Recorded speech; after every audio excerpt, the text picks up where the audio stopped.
আসসালামু আলাইকুম। অনেকে জানেন আমি আমেরিকা আসা সংক্রান্ত ভিডিওগুলো তৈরি করে থাকি। আমার পেজ এবং ইউটিউব চ্যানেলের নাম নীলুফা ইউএসএ। আমার ইউটিউব চ্যানেলে এক ভাই কমেন্ট করেছেন, আপু আমি আমেরিকার ভিসা পেয়েছি, সামনের মাসে আমেরিকায় আসব। আমেরিকার কোন সিটিতে লাইফস্টাইল বেশি এক্সপেন্সিভ জানাবেন।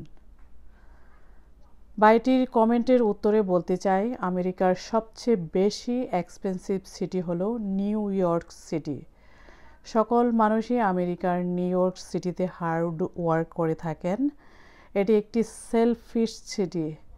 এখানে কেউ কাউকে এক মুহূর্তের জন্য সময় দিতে পারে না। আর আমেরিকা হলো এক্সপেন্সিভ লাইফস্টাইল কান্ট্রি, আর এর স্টেট হলো new York state. New York সিটিতে মানুষ শুধু ডলারের পেছনে দৌড়ায়, কারণ ডলার ছাড়া নিউ ইয়র্ক সিটিতে চলা অসম্ভব।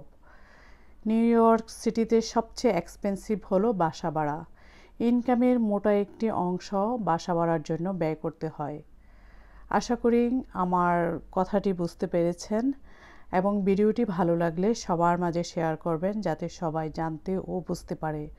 যারা নতুন আমেরিকা আসবেন তাদের জন্য ভিডিওটি খুবই গুরুত্বপূর্ণ, কারণ অনেকেই জানেন না এই বিষয়টি সম্পর্কে।